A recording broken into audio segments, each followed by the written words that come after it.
नमस्कार दोस्तों, स्वागत है आप सभी का आज की वीडियो में। दोस्तों आज के मॉडर्न टाइम में अगर किसी भी देश को जंग जीतनी है तो उसके लिए सबसे ज़्यादा जरूरी चीज़ होती है उस देश के पास दो हथियारों का होना। सबसे पहला हथियार उसके जो ड्रोन्स पावर है वो स्ट्रॉन्ग होनी चाहिए। दूसरा उस देश के पास स्टेल्थ कैटेगरी के बॉम्बर होने चाहिए। और आज इन्हीं दोनों हथियारों को लेकर भारत के लिए बड़ी खबर सामने आई है। पहली खबर दोस्तों यह है कि भारत दुनिया का सबसे एडवांस एंटी ड्रोन सिस्टम बना रहा है जिसको साइलेंट वेपन या फिर EMP वेपन कहा जाता है। दूसरी खबर दोस्तों यह है कि भारत रशिया से दुनिया का सबसे एडवांस स्टेल्थ बॉम्बर खरीदने वाला है जिसकी पहली उड़ान को देखकर अमेरिका भी डर गया था। तो चलिए दोस्तों स्टार्ट करते हैं। सबसे पहले अगर बात करें ड्रोन्स की तो दोस्तों यहाँ पर हम नॉर्मल ड्रोन्स की बात नहीं कर रहे हैं। आपके पास ऐसे स्टेल्थ ड्रोन होने चाहिए जो कि बहुत ज्यादा फास्ट हो, जो जरूरत पड़ने पर दुश्मन के ऊपर मिसाइल भी बरसा सके और दुश्मन की जासूसी भी कर सके। या फिर आपके पास एंटी ड्रोन सिस्टम होना चाहिए जो कि ड्रोन्स के हमले को काउंटर कर सके, क्योंकि दोस्तों ड्रोन्स के हमले को रोकना लगभग नामुमकिन होता है। इनको आप नॉर्मल एयर डिफेंस सिस्टम से नहीं रोक सकते, ना ही ये ड्रोन्स रडार की पकड़ में आते हैं। किसी भी एयर डिफेंस सिस्टम या फिर मिसाइल से आप सिंगल ड्रोन को तो मारकर गिरा सकते हो, लेकिन जब बात होती है स्वार्म ड्रोन की तो इनको रोक पाना लगभग नामुमकिन होता है। क्योंकि दोस्तों स्वार्म ड्रोन एक सिंगल ड्रोन नहीं होता, ये ड्रोन्स का ग्रुप होता है जिसमें 50 या 50 से ज्यादा ड्रोन्स एक साथ उड़ान भरते हैं और एक साथ दुश्मन के ऊपर अटैक करते हैं। और इसी स्वार्म ड्रोन को रोकने के लिए भारत ने एक ऐसा हथियार बनाने जा रहा है जो कि दुनिया के सबसे ताकतवर ड्रोन्स हमले को भी नाकाम कर सकता है। चलिए थोड़े डिटेल में बात कर लेते हैं कि आखिर भारत ऐसा क्या बनाने वाला है, लेकिन उससे पहले बात करते हैं एक और बड़ी खबर की। और खबर यह है कि भारत रशिया से दुनिया का सबसे ताकतवर स्टेल्थ बॉम्बर खरीदने वाला है। कि जब इसने पहली उड़ान को सफलतापूर्वक पूरा किया था तो अमेरिका ने इसका विरोध किया था। इस तरह का बॉम्बर दुनिया में आज तक किसी ने नहीं बनाया। तो पहले इस बॉम्बर के बारे में जान लेते हैं। दरअसल दोस्तों जब से अमेरिका ने B2 बॉम्बर बनाया है तब से पूरी दुनिया इसी कैटेगरी के स्टेल्थ बॉम्बर बनाने की कोशिश कर रही है। और इसी कोशिश में चीन ने अपना जो सबसे एडवांस बॉम्बर है वो बना लिया है जिसको उन्होंने नाम दिया है H-20 का।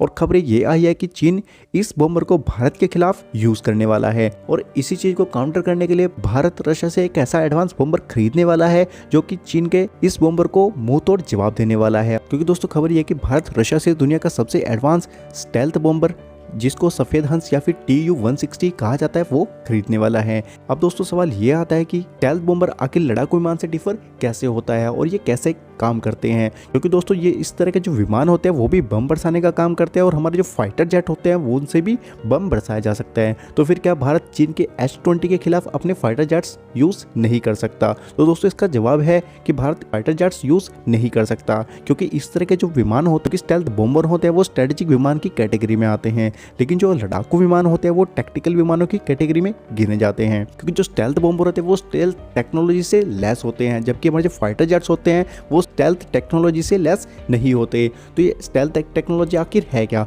तो दोस्तों स्टेल्थ टेक्नोलॉजी में एक स्पेशल तरह की कोटिंग विमान के ऊपर की जाती है ताकि वो रडार की पकड़ में नहीं आते। उनके ऊपर ऐसी कोटिंग की जाती है कि ऐसा मटेरियल उनके ऊपर लगाया जाता है कि जब किसी भी रडार से इलेक्ट्रोमैग्नेटिक वेव्स जाती हैं, जो रेडियोएक्टिव रेज होती है वो जब विमान के पास जाती है जो सारी रेज को एब्जॉर्ब कर लेते हैं और लगभग 20% जो किरणें होती है वही रडार के पास जाते हैं, और जिस कारण रडार को ये समझ में नहीं आता कि ये विमान है या फिर कोई पक्षी है या फिर कोई दूसरा ऑब्जेक्ट है। जबकि अगर फाइटर जेट्स की बात करें तो उनमें स्टेल्थ टेक्नोलॉजी नहीं होती और रडार उनको आसानी से पकड़ सकता है। अब बात करते हैं कि Tu-160 में आखिर क्या फीचर्स हैं। तो दोस्तों सबसे पहले जो इसका मेन फीचर है इसमें इन फ्लाइट रिफिलिंग सिस्टम दिया गया है। मीन्स फ्लाइट के दौरान ही रिफिल किया जा सकता है। और इसके अलावा Tu-160 लगभग लगातार 15 घंटे की उड़ान भर सकता है और इसकी जो मैक्सिमम स्पीड है 850 किलोमीटर प्रति घंटे की स्पीड है, जो कि बहुत ज्यादा स्पीड मानी जाती है।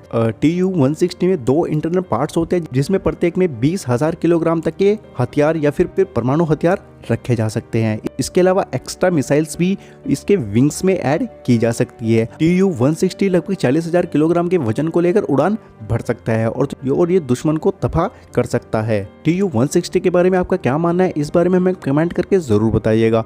अब बात करते हैं हमारे दूसरे टॉपिक की कि भारत आखिर ऐसा क्या बनाने वाले जो कि ड्रोन्स हमले को काउंटर कर सकता है। तो दोस्तों खबर ये है कि DRDO TDF यानी टेक्नोलॉजी डेवलपमेंट फंड्स के अंतर्गत EMP यानी इलेक्ट्रोमैग्नेटिक पल्स वेपन्स बनाने जा रहा है। उसके लिए DRDO ने जो प्राइवेट सेक्टर को भी इनवाइट किया है और इन प्राइवेट सेक्टर्स कंपनियों के साथ मिलकर DRDO EMP बनाएगा।